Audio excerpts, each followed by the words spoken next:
Assalamualaikum warahmatullahi wabarakatuh. Saya Kuarin Mega Kusuma Dewi dengan NIM E1E021072. Di sini saya akan mempresentasikan seminar hasil skripsi saya yang berjudul Pengaruh Minat Belajar Terhadap Hasil Belajar Matematika Siswa Kelas Atas Madrasah Ibtidaiyah Muhammadiyah Gondilan Kartasura Sukoharjo tahun pelajaran 2021-2022. Pembahasan dalam hasil penelitian ini yang pertama yaitu mengenai analisis data, yang dimana sebelum kita melakukan uji hipotesis, maka terlebih dahulu dilakukannya analisis unit, yang mana analisis unit ini bertujuan untuk memberikan gambaran umum, untuk mengetahui gambaran umum mengenai data yang dihasilkan dalam penelitian ini. Di sini analisis unit yang ada dalam penelitian ini ada dua, yaitu hasil analisis unit minat belajar dan juga analisis unit hasil belajar matematika. Kita yang pertama dulu, hasil analisis unit minat belajar, yang dimana data ini diperoleh berdasarkan hasil perhitungan dengan bantuan SPSS versi 23 atau Statistical Product and Service Solution versi 23, yang mana didapat jumlah datanya adalah 104 data, min-nya ada 94,87, mediannya 97, modusnya 97, simpangan bakunya itu adalah 14,44, nilai maksimum, nilai tertinggi dari variabel minat belajar yang dihasilkan melalui instrumen angket ini, nilai maksimumnya itu 120 dan nilai minimum atau nilai terendahnya itu adalah 60. Selanjutnya yaitu di sini data analisis unit hasil belajar matematika, yang dimana jumlah datanya itu adalah 104, sampel yang digunakan itu adalah 104 datanya, min-nya rata-ratanya adalah 16, mediannya 16, modusnya 16, simpangan bakunya yaitu 2,98, nilai minimum yang diperoleh dari instrumen tes hasil belajar matematika dari siswa itu nilai minimumnya yang diperoleh adalah 10 dan nilai maksimumnya, nilai tertinggi adalah 22. Setelah melakukan analisis unit, selanjutnya dilanjut dengan melakukan deskripsi data, yang mana deskripsi data ini data yang diperoleh itu berdasarkan hasil nilai dari instrumen minat belajar dan juga tes matematika, instrumen tes yang telah dijawab oleh responden atau siswa. Jadi di sini ada tabel distribusi frekuensi minat, ada dua. Ada distribusi frekuensi minat belajar matematika dan juga distribusi frekuensi hasil belajar matematika. Kita yang pertama dulu, distribusi frekuensi minat belajar matematika, yang mana panjang interval yang diperoleh itu adalah 20. Yang mana tadi sudah saya jelaskan, sudah saya beritahu bahwa nilai terendah dalam data minat belajar di analisis unit tadi itu adalah 60, sedangkan data tertingginya adalah 120. Jadi karena panjang intervalnya itu 20, maka diperoleh nilai interval yang pertama antara 60 sampai 79 dengan frekuensi siswa itu sebanyak 18 dengan persentase 17,3, yang mana ini termasuk ke dalam kategori rendah. Lalu yang kedua, interval nilai yang kedua antara 80 sampai dengan 99, yang mana frekuensi siswa yang mendapatkan nilai 80 sampai 99 ini sebanyak 45 siswa dengan persentase 43,3 yang masuk ke dalam kategori sedang. Lalu interval yang ketiga itu antara 100 sampai 120, yang mana frekuensi siswanya itu ada 41 dengan persentase 39,4, dan ini masuk ke dalam kategori tinggi. Di samping itu ada diagram lingkaran mengenai minat belajar matematika berdasarkan hasil tabel yang di sampingnya. Di sini yang berwarna merah ini merupakan persentase dari nilai interval antara 60 sampai 79. Itu masuk ke dalam kategori rendah.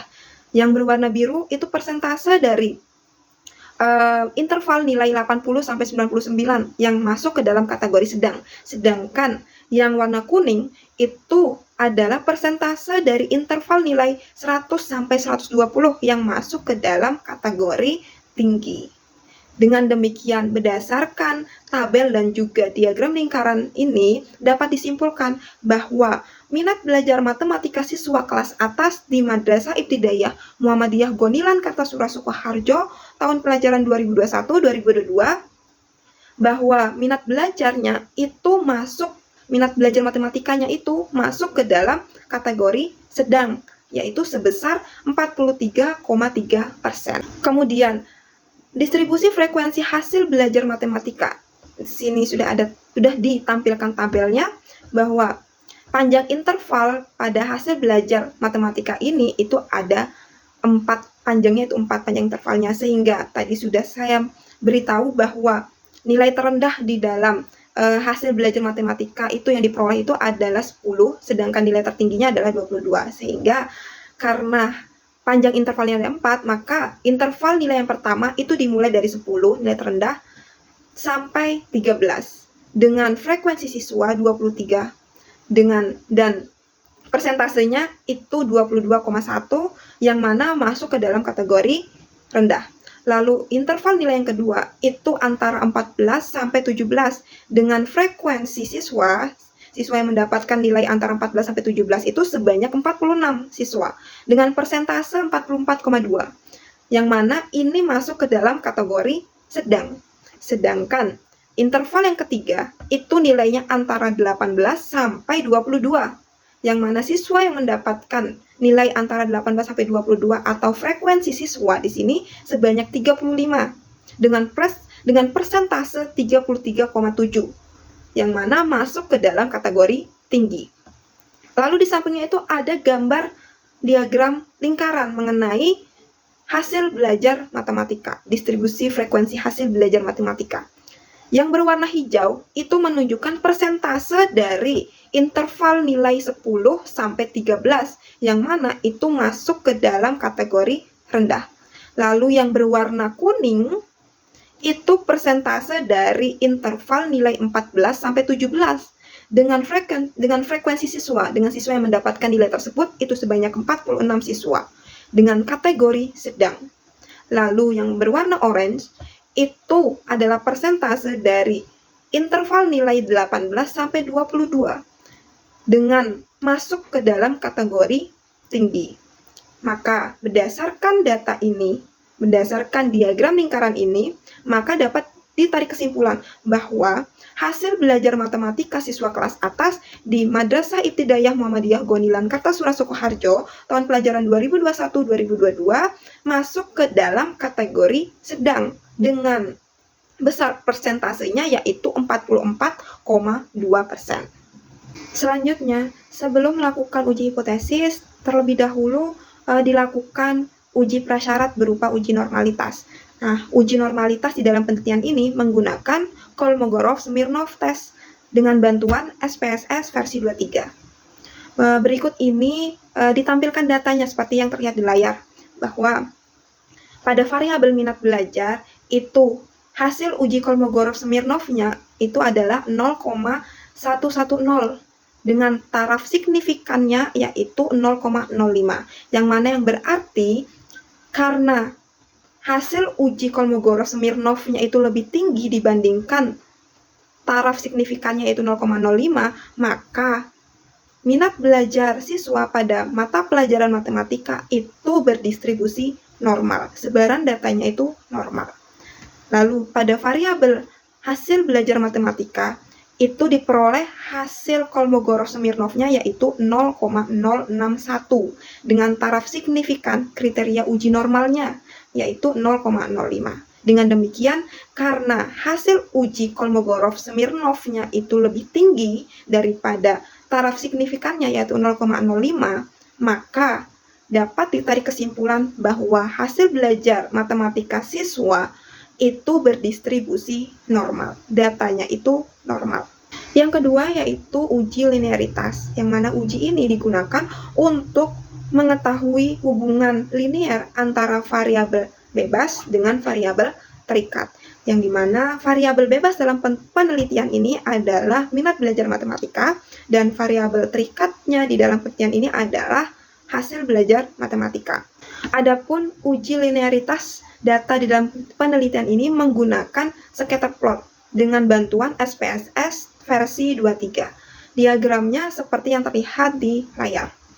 Kita lihat di sini bahwa yang garis horizontal itu menunjukkan minat belajar, yang mana angka yang ditaruh di sini adalah nilai minimum minat belajar melalui yang datanya itu melalui hasil angket, yaitu nilai minimum sampai dengan nilai maksimum, nilai tertinggi dari hasil angket minat belajar.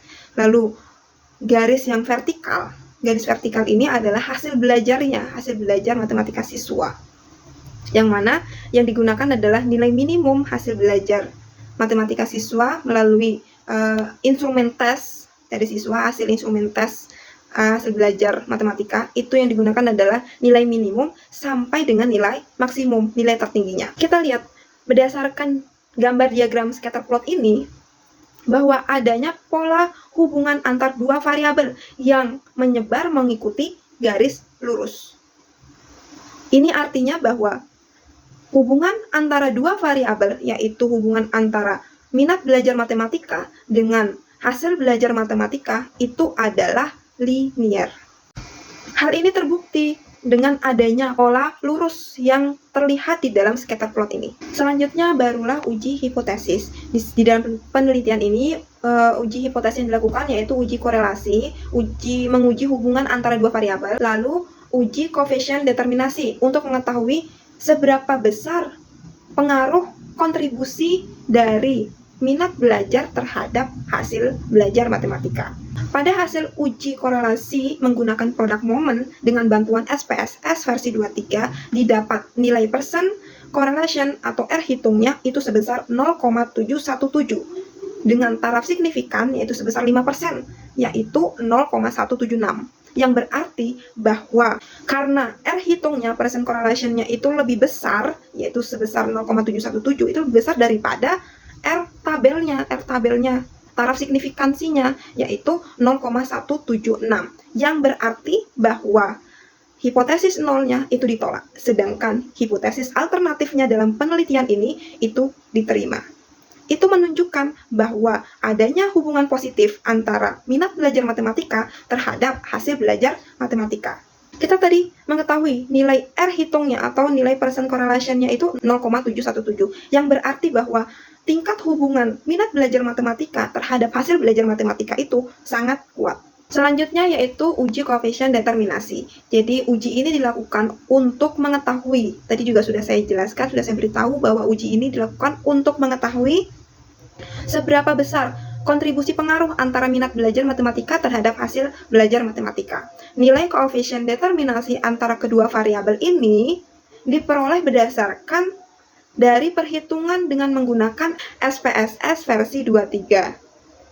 Sehingga diperoleh nilai koefisien determinasinya itu sebesar 0,510. Dengan demikian, nilai koefisien determinasi minat belajar pada hasil belajar matematika itu sebesar 51%. Dan sisanya, maksudnya nilai koefisien determinasi variabel lain selain dari variabel minat belajar pada hasil belajar matematika ini sebesar 49%. Dengan demikian, berdasarkan dari hasil uji korelasi dan juga uji koefisien determinasi, itu menunjukkan bahwa minat belajar matematika siswa itu memiliki tingkat korelasi yang tinggi dengan hasil belajar matematika.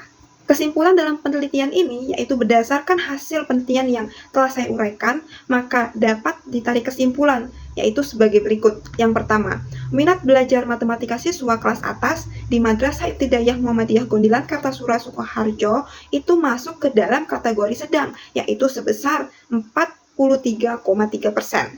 Yang kedua, hasil belajar matematika siswa kelas atas di Madrasah Ibtidaiyah Muhammadiyah Gondilan Kartasura Sukoharjo tahun pelajaran 2021-2022 itu masuk ke dalam kategori sedang dengan nilai persentase 44,2%.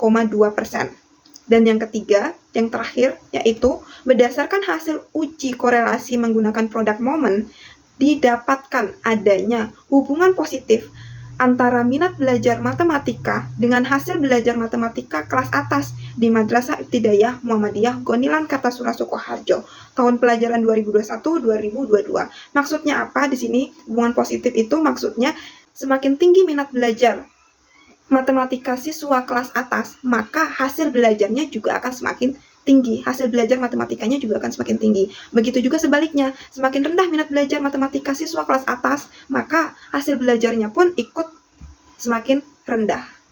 Sekian presentasi dari saya. Wassalamualaikum warahmatullahi wabarakatuh.